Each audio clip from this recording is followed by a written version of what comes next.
Namo tassa bhagavato arahato samma sambuddhassa. Namo tassa bhagavato arahato samma sambuddhassa. Namo tassa bhagavato arahato samma sambuddhassa.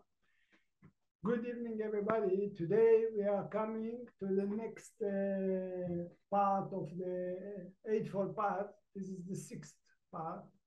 This is what we call some right effort, or some vayama, but actually it's effort. Should be virya. But why we call it? They don't say virya. They say some vayama, because vayama, it's kind of effort. Effort also when you go shopping, it's effort. Okay, the cat jumping on the birds, it's kind of, she need to put effort. So this is virya. Virya is a general word of energy. But vayama, it's a specific kind. It's the same like you say wisdom and insight. Okay? So the birds don't have insight. But she have wisdom. She know how to build a nest or whatever, okay? How to feed the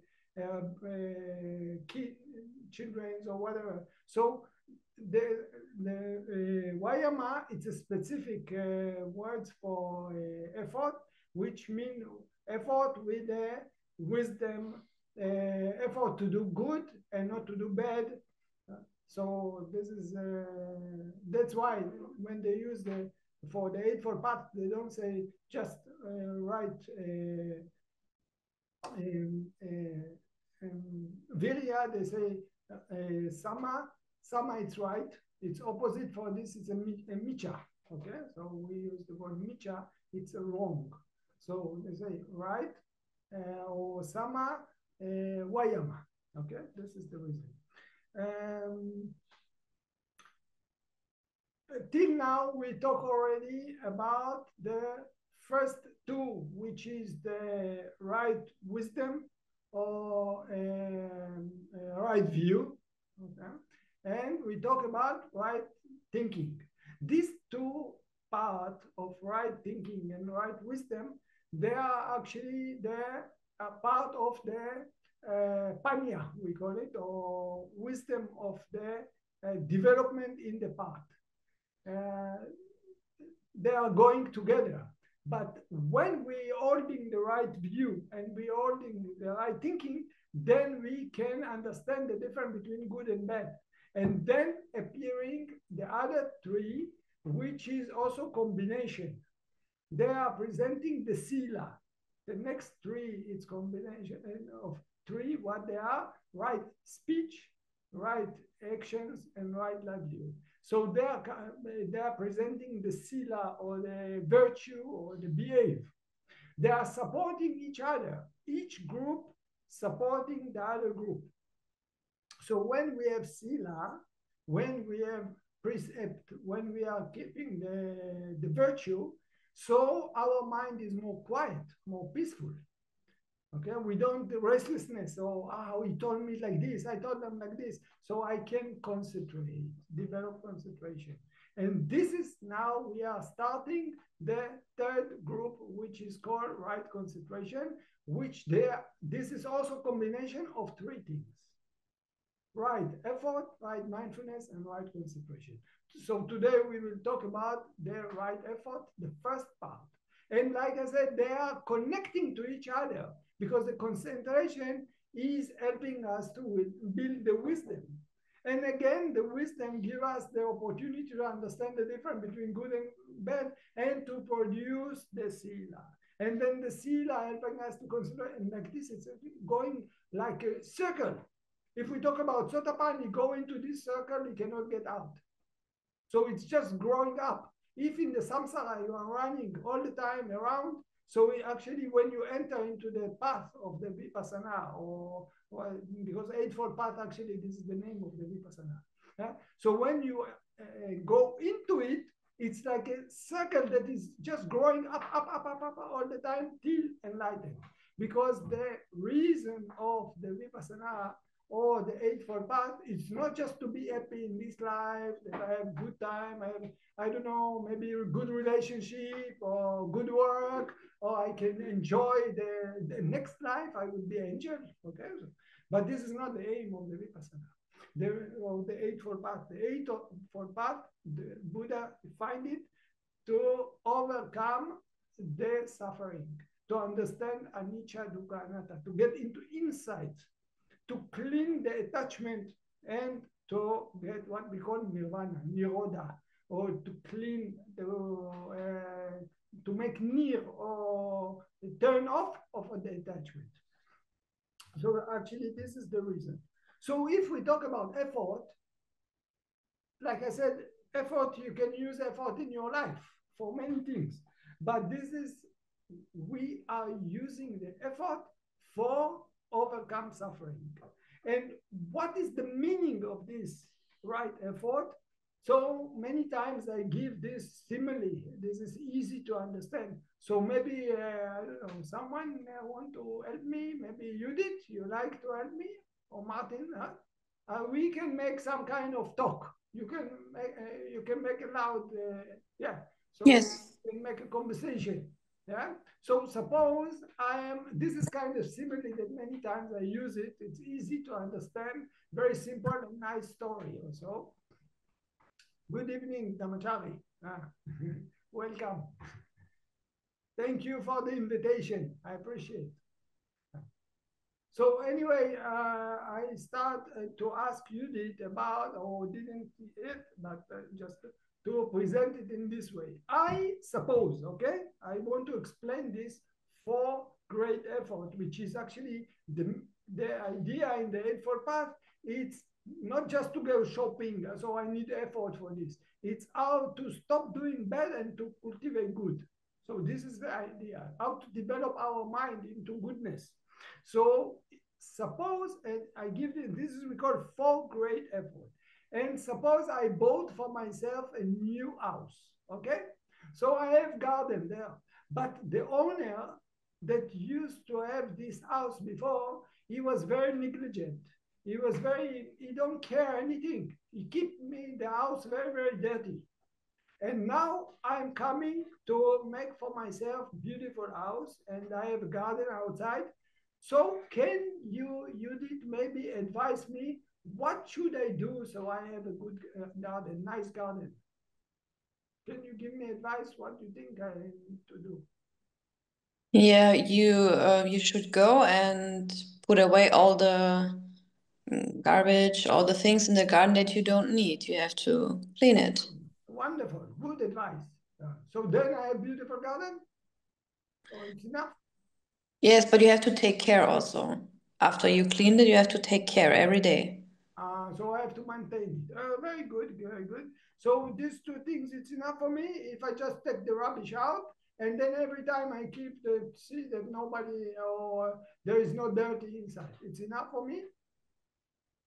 And make also actions every day that it's you take care of it every day. What mean take care? You give water to the flowers. Okay. So before you advise me to take the rubbish outside, now you tell me to put some good things inside, huh? Like water, you say, maybe flowers or whatever, yeah? And then it's enough. You think it's enough? We talk about 3 things, yeah? First you told me one thing, you told me that I have to clean. Another one, you say that I have to start to do some good things inside. And the third, you tell me that I have to continue every day, huh? So Yes. 3 advice, very good advice, I accept it. But it will be enough, you think? Yes. Yeah. So I don't know in Germany, but in Israel there is a law. If you don't have a fence, anyone that come inside, it's okay for him to go in. No problem. Even if someone will go with cigarettes and through, he will not break the law because you must build the fence, okay? So this is another one. So if you see now, thank you very much. It was wonderful advice. So this is referred to the 4 great effort, what we call right effort. And how the Buddha put it, yeah, the same actually talked almost, you complete all what the Buddha say, but I just put it in the order that the Buddha talked about it. So first things is to build the fence, to build protection, so nobody will go in or nobody threw new rubbish inside. Okay, so this is one thing. Okay, the second things is to take out the rubbish that already. So the first one is not to let the bad things to come inside, rubbish from outside to come inside. Okay, to prevent from new bad things to come in. The second one is to take out the bad that's already inside. What is already inside, the dirty things or whatever, we have to clean. So this is the second one. The third one is to start to establish and to build goodness, good things. Okay, maybe to put new flowers, maybe to put some, I don't know, for watering or this. Yeah?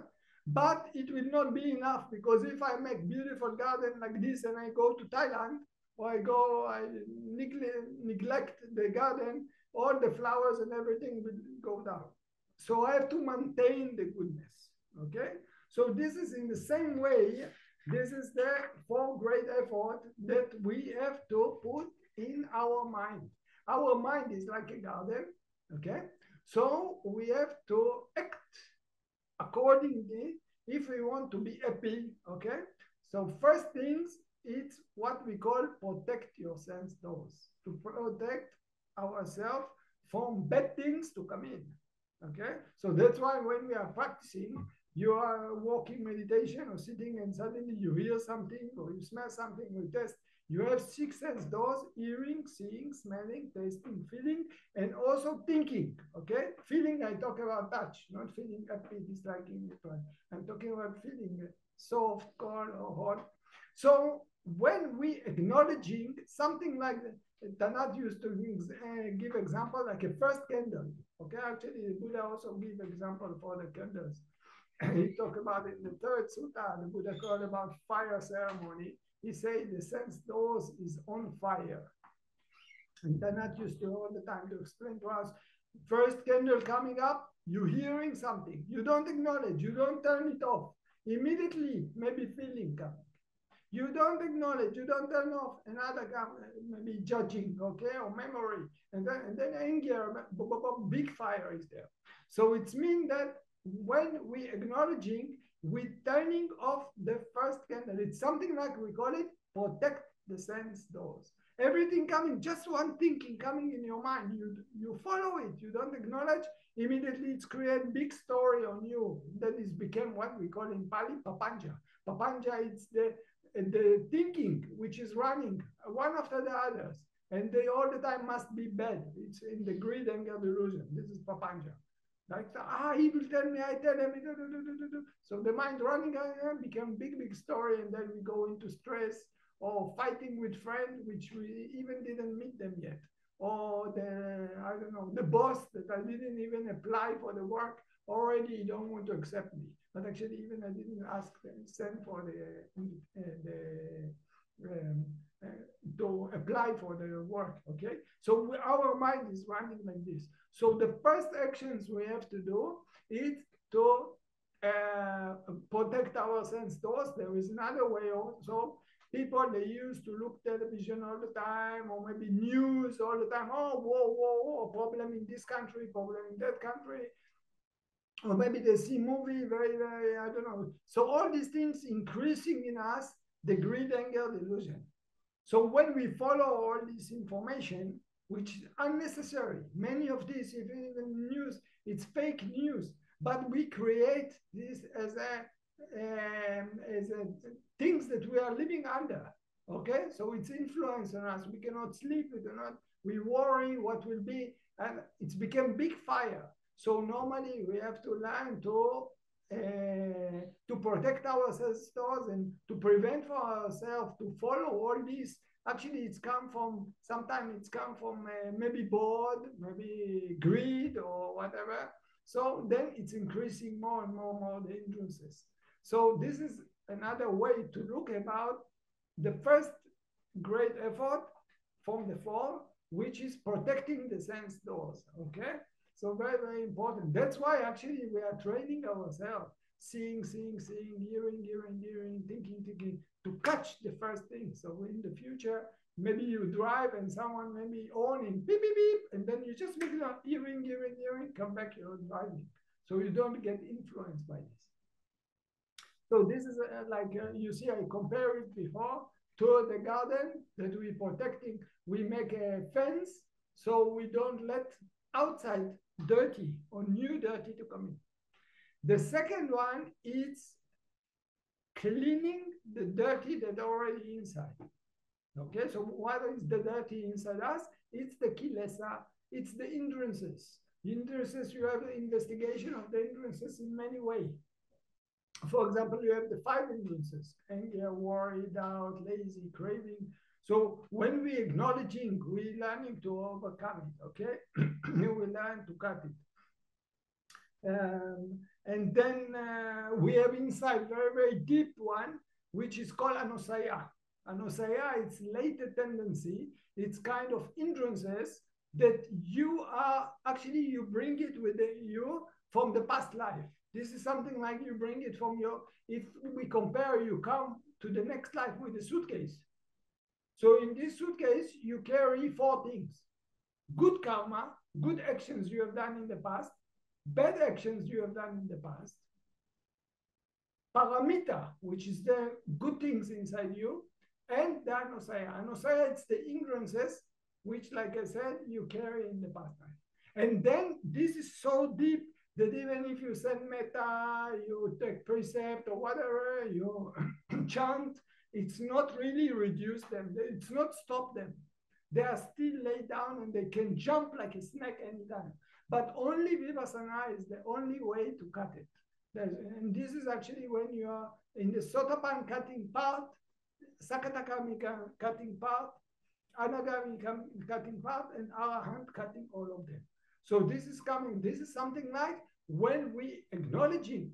If suppose you're a big tree of anger, every time you acknowledge anger, the mindfulness which is coming nearby the anger, it's something like reducing the power of the anger. Also in this moment, but also for the future. So when you maintain yourself to be mindful, so during the time it will reduce. We call it like you clean the dust from the eyes. Okay, like a bisher. The mindfulness is working on the mind like we call it visuddhi, purification or cleaning the mind. So then we are coming to the third one, which is starting to do goodness. Okay, starting to build. We give the example of the garden. You put flowers, maybe tree or other things you put. Okay, in our case, you are building the 5 faculties. 5 faculties: effort and energy. Okay, confidence, mindfulness, concentration, and most important, wisdom. So this is something that you can do things to build it. Okay. Another things that you build is dana. So for example, you motivate yourself to go to give dana or to spend money on maybe some temple they need or people, sick people or whatever. Another one is to keep the precept, struggling to keep the precept. You have the Brahma Vihara, Metta, Karuna, Mudita, and Upekkha, which is also you can do it day by day, all these things. So when you put this effort day by day, you are what we call using your time in the right effort every day. Not only we talk about meditation, going to course of meditation, retreat, where every day you can maintain it. In the Sotapan, it's became part of him because Sotapan is already his mind, he looking future of nirvana. So everything, activity, what he will do, even grow his children, it will be for nirvana. Okay, you understand? This is my karma, and I have to do it because this is the only way how to be happy. But also ordinary people, which is listening and understanding Dharma, they are, if they really understand it, they will try to make the effort if they have the wisdom that this is important enough. So also wisdom, to cultivate wisdom. For example, now you are listening to Dhammatalk. Some they reading, some they discuss with other friends Dharma. Just 2 days ago, someone called me and asked me questions to people. Okay, you know them, but I will not mention names. It doesn't matter. Anyway, I asked, well, what disturb you? Said, no, we are together discussing about this and this subject. And then they wanted to ask me about this subject. They say, a few hours already discussing, we didn't know how to find the right solution. So they asked me to clarify these things. So I say, wow, it's wonderful. When people meeting, the Buddha say, meeting like this, you have either to talk Dharma, either to keep quiet. We don't need to chat about things not important. Okay? So I was really appreciated to hear these things. People, they making maybe going to work with, if we talk about cultivating good, okay? So you have maybe working with old people or children or whatever, or if we are putting in this way, this means what is the goodness that we have to develop? It's the 10 kind of merit. If we, I give different names, you have to do this, you have to do that, but the Buddha put it in the special order. He talked about 10 kind of merit, 10 kind of good things, or punya, in Pali we say punya, okay, verdienst, you say. So the first is dana, giving. I talked about this before. Second is taking precept, sila. Bhavana, it's also samatha, also vipassana. Bhavana, it's mean meditation. Okay, so when people practicing samatha, still they do something good. This is goodness in the mind. Then you have respecting elders, maybe your father, mother, maybe teachers, professor, university, or whatever, to give respect. Then you have service. For example, Dhammacari Center, I see now a few people sitting there, maybe more they don't see. They are helping or taking care or maybe giving service, some of them cooking, some of them doing other things, teaching or whatever they do. So this is something like give service. This is another kind of merit. Another kind of merit is when you are sharing your merit with others. For example, if you are, and some people I talk about cooking, okay? Not everybody cooking, but when they want to offer the food, for example, when I stay there, so they want to offer the food, so they're raising up the table for the monk. But it's not only the one that cook the food, he also make it. He call everybody, even the students, they are busy on practice, but in this moment, say, please, everybody come raise up the food. It means what the one that cook the food is doing is sharing his own merit with other friends.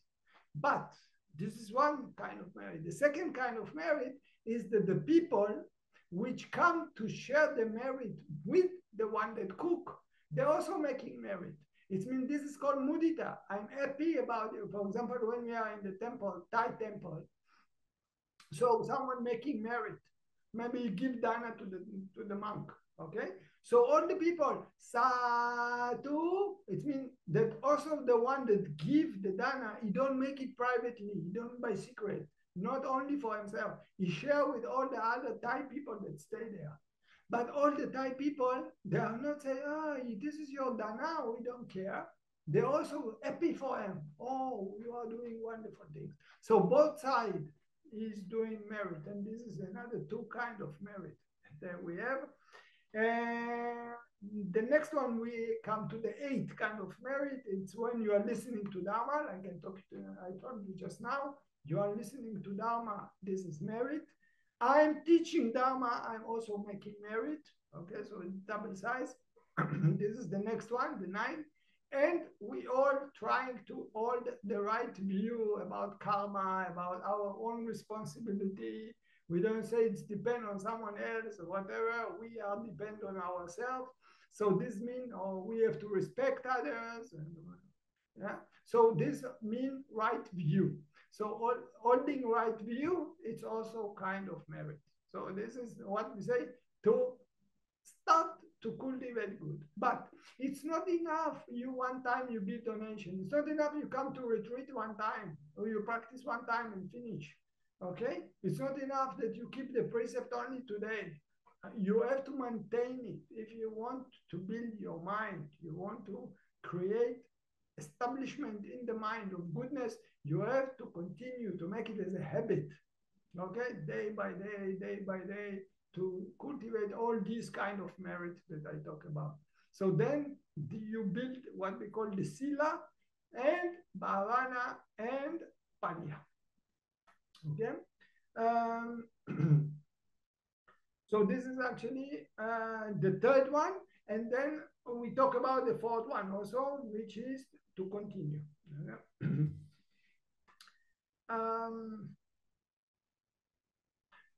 You see, we are talking about effort, but effort is not private. Effort is about something. And in the case of the Eightfold Path, the effort is one of the Eightfold Path. It means that the effort is about, we put this effort on all the other 7. It's not effort for privately, only right effort.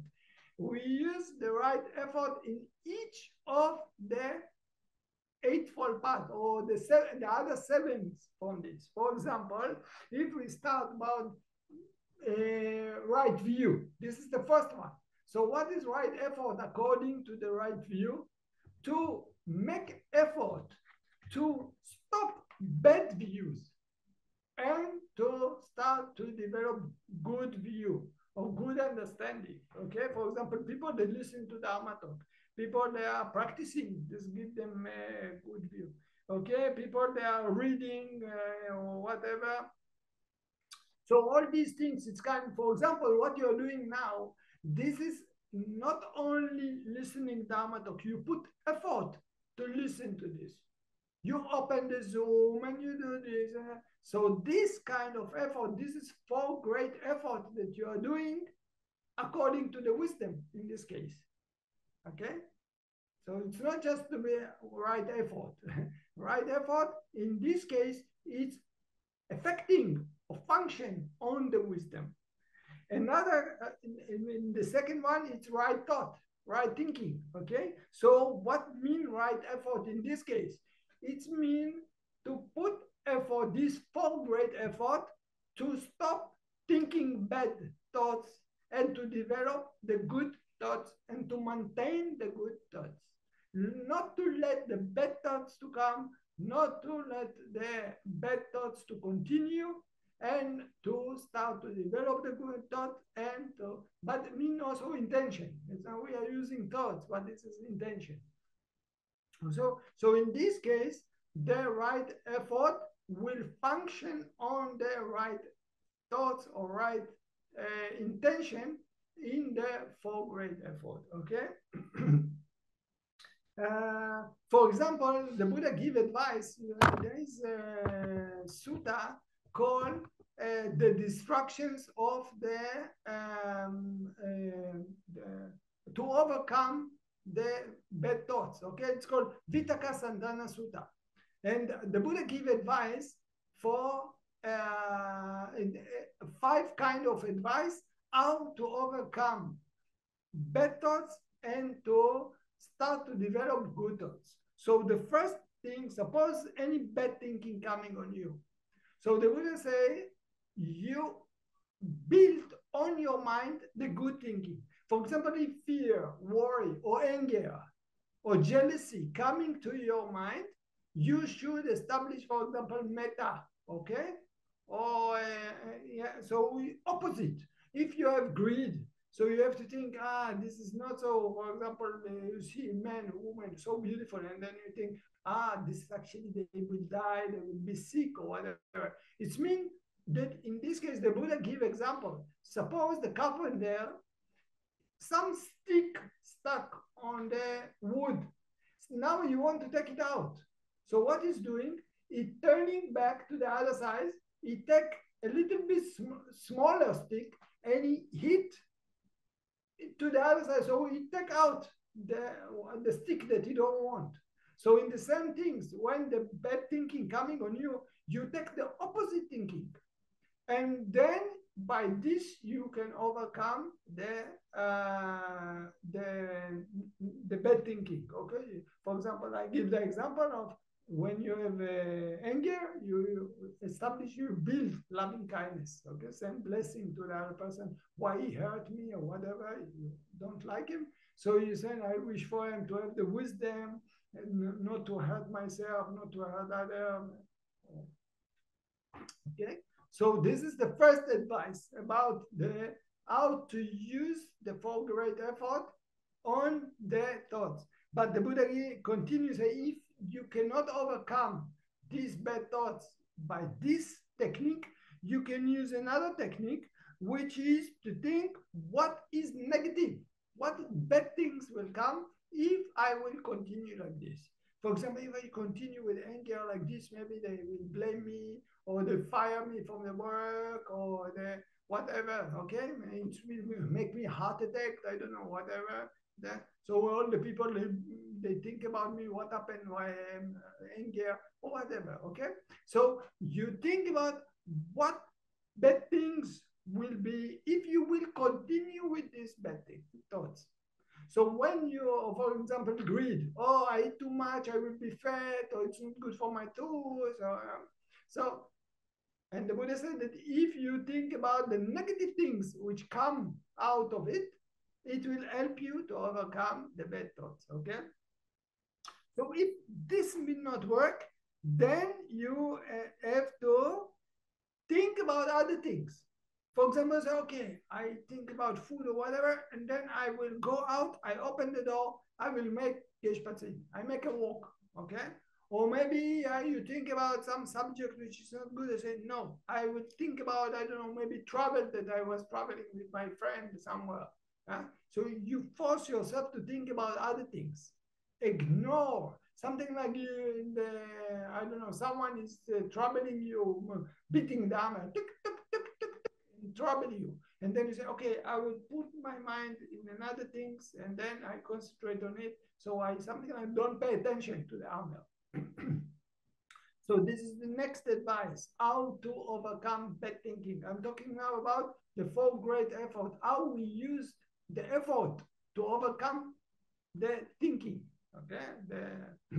The next advice is, if no, still not be able to overcome the bad thinking, then you start opposite, to look very clear at the thinking, to investigate the thinking, and to see what is it. And something like when you look at something very, very clear, when you use mindfulness on the things, so slowly, this is anicca, changing.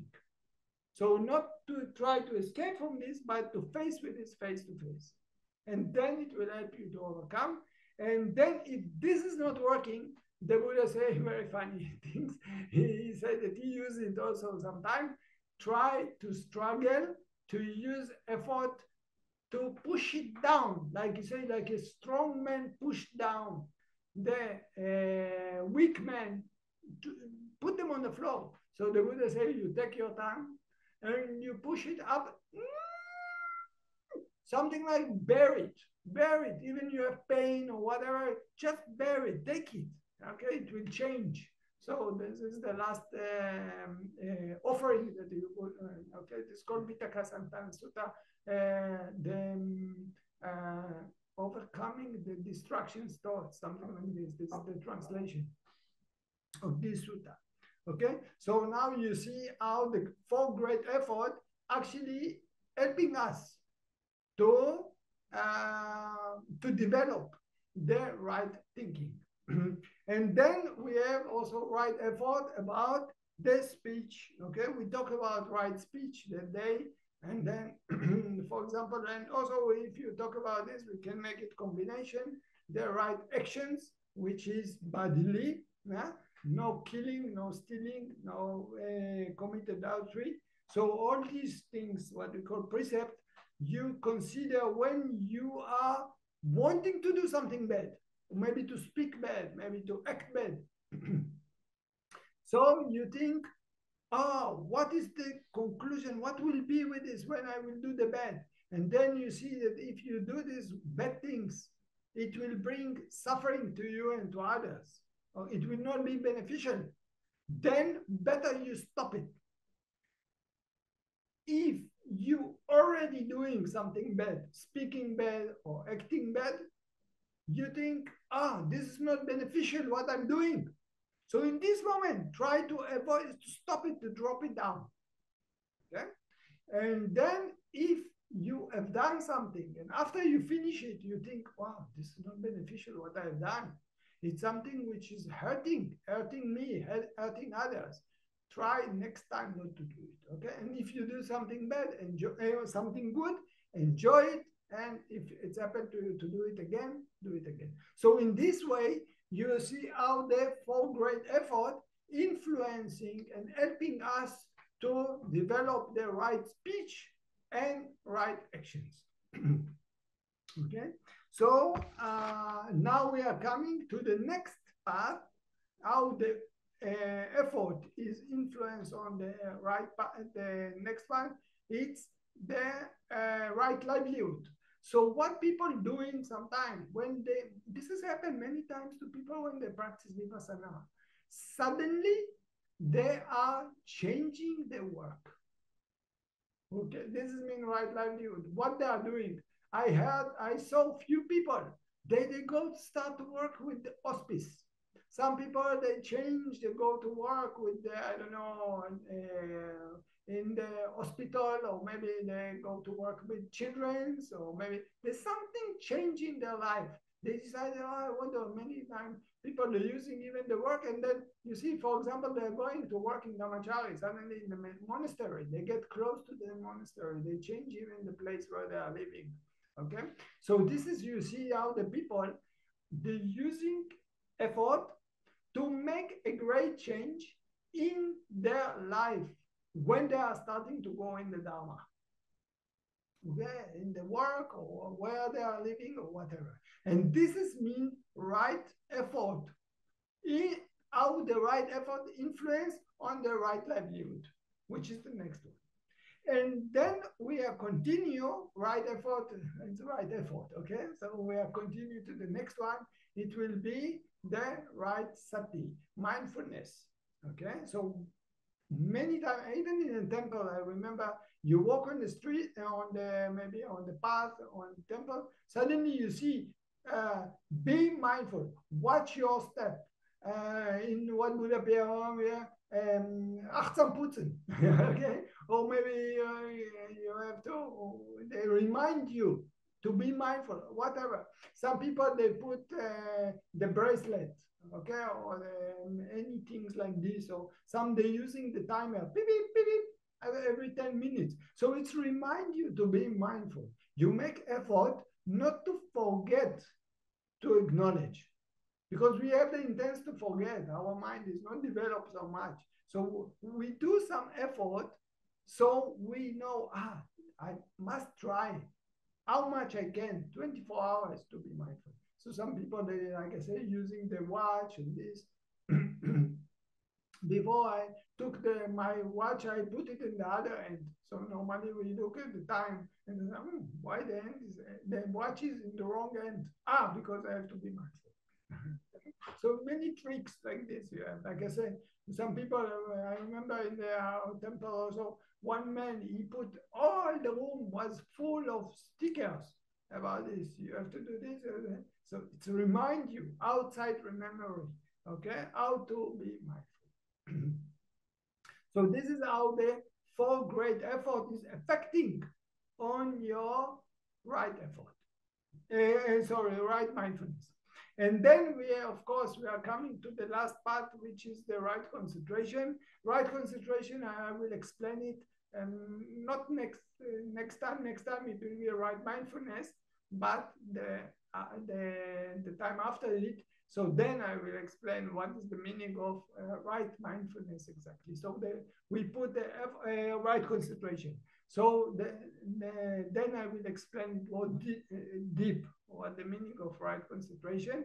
And just I mentioned that normally we used to focus on one thing. So in the case of the Vipassana, the right concentration is to change the things which we are concentrating on. We don't only want things. And we use the nature. We're looking at nature. And so Vipassana is to see nature things as it is. Samatha, this is another kind of concentration that we are looking at artificial things, okay, like a candles, like a mantra or whatever like this. So in the case of Vipassana, we are using the concentration, but we don't stuck on one thing. It's very comfortable to look at one thing like this. But we make effort to jump from rising, the stomach rising, or stomach falling, thinking, and then some people it's trouble them. They don't like so much to jump to one object to another object. So the effort to be concentrate on different things, this is also called right effort. But how the right effort affecting on the eighth part, which is the concentration. So you see what happened. That when we talk about right effort, it's not about just I took energy, I go to buy a bread. Okay, I don't lazy to go to work. I will take myself. I go to work. This is okay. You can say this viriya, but when we are using the wisdom that I should do this for 8 things of Eightfold Path, because I want to overcome suffering, then it became Mayama, right effort. Okay. And the idea of it's to clean the mind, to understand anicca, dukkha, anatta, okay, insight and nirvana. The Buddha said that everyone is dependent on himself. He said the Dharma it exists, the ways exist. The one that show the way, the Buddha himself, is exist. But you need to do the effort by yourself and to struggle by yourself, because nobody can take you to nirvana. And he used the word atai atanonato. It means the person depends on himself. Nobody can do for you this work. It's a struggling that you have to use patience and to work day by day till it's possible, because he did it. And many other students, enlightened students, did it. So it's possible, but you have to struggle to get it, okay, to do it. And that's why he said, what bhikkhu, a bhikkhu is monk, what cannot achieve by effort, everything can achieve by effort. This is how the Buddha declared. Okay, so if you understand the Eightfold Path, you put energy on each of these Eightfold Paths, I would say it's for sure. The Buddha is saying it's for sure you will get the real happiness. You overcome all kinds of suffering, Maka, Pala, and Nirvana. Any questions?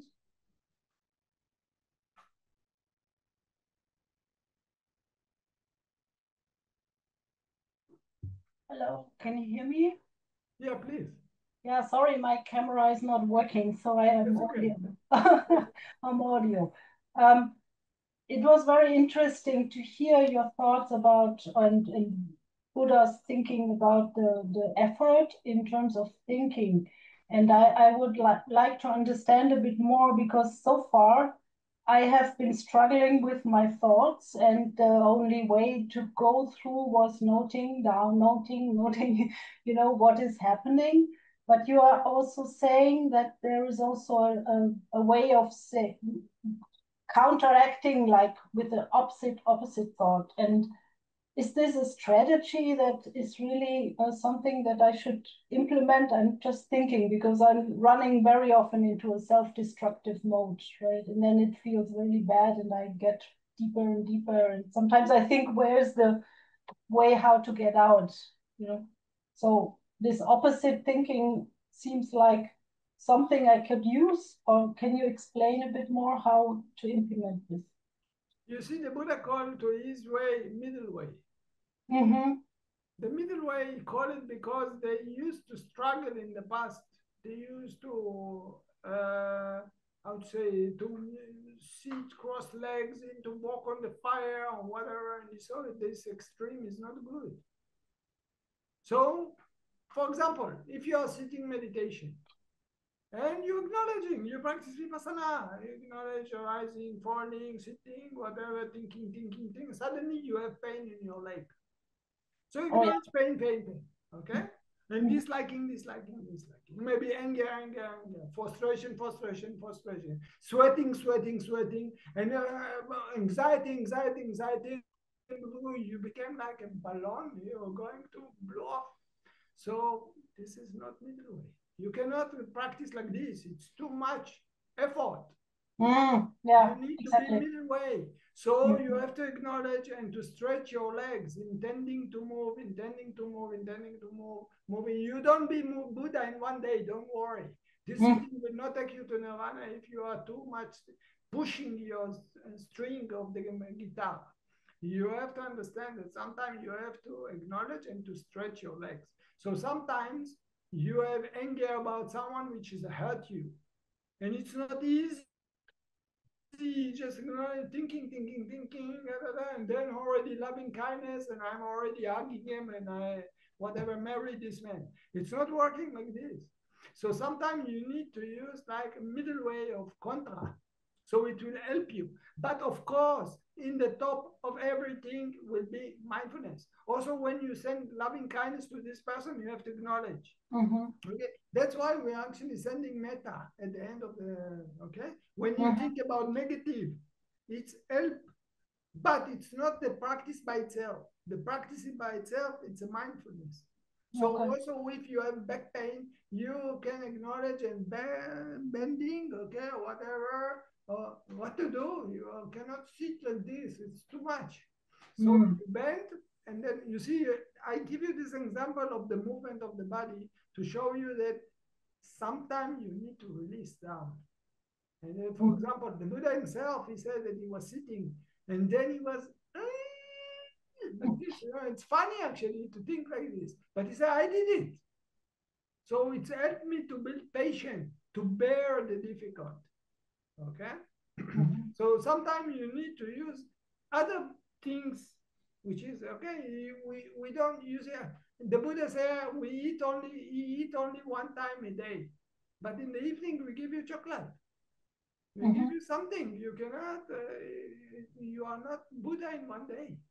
So this is something that we have to build. Okay? So on the way of building, sometimes you have to go middle way and to release a little bit. You cannot be too tough. Okay. Thank you. Okay. This sutta, this is called Vitakka Santana Sutta. You can read it. The removal of the distraction thoughts. That's how they call it. You say, I use it by myself. But this is not the practice of vipassana. This is helping to the vipassana. To bend the back, it's just bending back. It's not a vipassana. But if I know bending, stretching.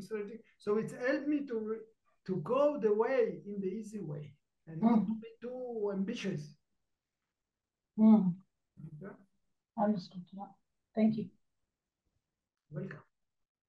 Bitteschön.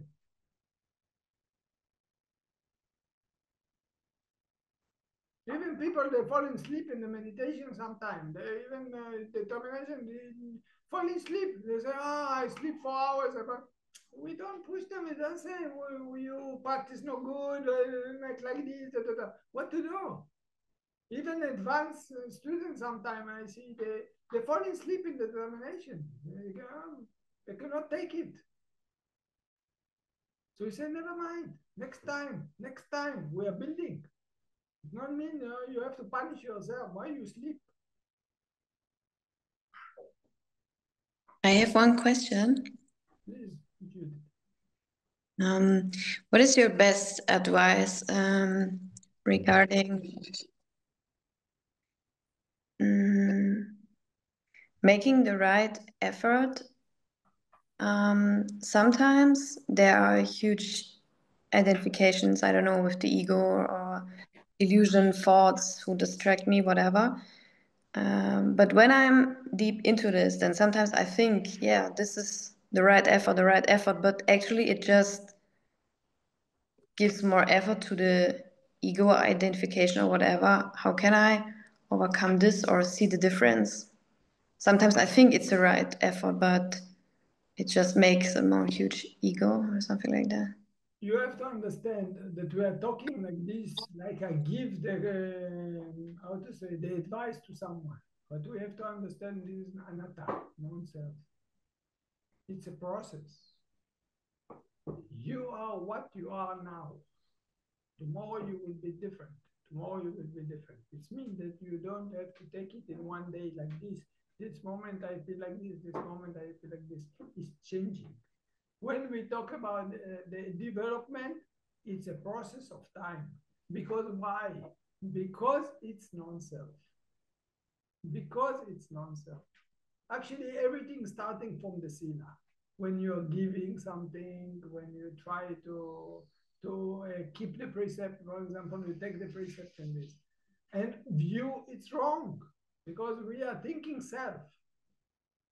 So it's not mean that you are Buddha in one day. You are coming from the source or the basic things it's ignorant.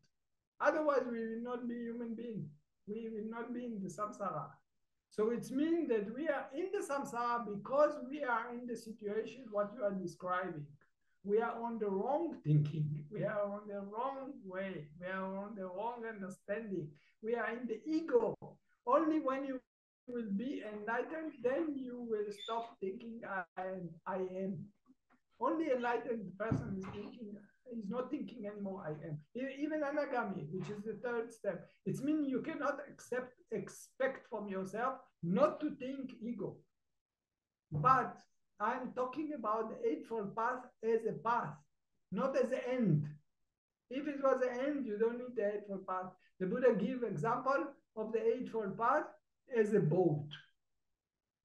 And this shikara or boat or small something you want to cross the river from one side to another side, from the ignorant side to the wisdom side, to the insight side, into the state of anicca dukkha anatta, that you understand it fully, that you overcome any kind of attachment and you cut this ego.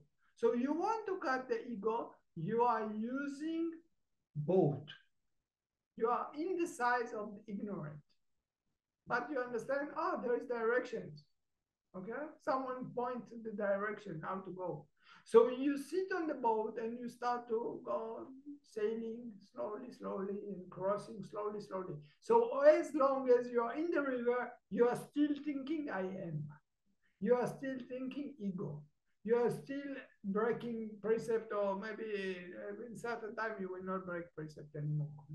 This is not exactly correct what I say now. Because sometimes out of habit you will do wrong, okay? But as long as you are sailing, going to the other shore, you are still thinking ego. You are still wrong view. You don't perfectly, okay? You still have a bicha. This is only when you come to the other side, other shore, only then you will totally cut the attachment and the ego and the ignorance. And this is called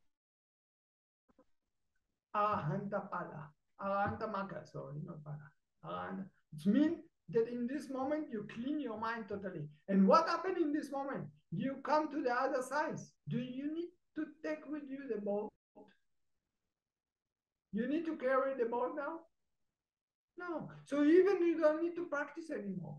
Enlightened person don't need to practice anymore. He's already perfect. You're already there. But as long as you're not there, you need a boat. Understand? And in a certain time, you don't need the guide anymore. Only you know how to function with the boat. The boat is the simile to the Eightfold Path. When you are Sotapan, you don't need teacher anymore. But the way taking you, and as long as the way just taking you, this is called they call it training, okay? Seka in Pali. Arahant is aseka, is not trainee anymore. And as long as you seka, you are trainee, even Sotapan, Sakatagami, Anagami. I'm not talking about someone which is even before Sotapan, is still have all these things what you don't like now. But because you don't like it, it means you are on the way. Because you understand the difference between good and bad. And you say, I'm following all these things, but something wrong there. But I'm still under this. Of course you are under this because you are not enlightened. But you are on the way because this is why you can have discrimination. You see the difference between good and bad. That's why you say, why? I'm doing this, it's not good. You feel guilty or you feel shy or you feel fear from this. This is Iri and Otapa, which is wisdom. But what to do? You are not enlightened. You are still on the way. Understand? So you need patience. So you listen to Dhammatalk like this, and then you go to make another retreat, and maybe you read some books about Dhamma and this, and then this will push you by itself. You discuss with your friends, or you go to help in Dhammacari every sometimes, and this will take you by itself. This is still on the river. You understand? To answer you? Yes, thank you so much. So don't expect problems. Don't feel disappointed. Don't feel bad. This is nature. You cannot run out from this. The time will make it. Anatta. This is anatta. It's not depend on you. It's non-self. It's happened by itself. If it's depend on you, you can make hocus pocus, and you already, oh, very right view, Buddha. But it's not working like this. It's a process. Meditation.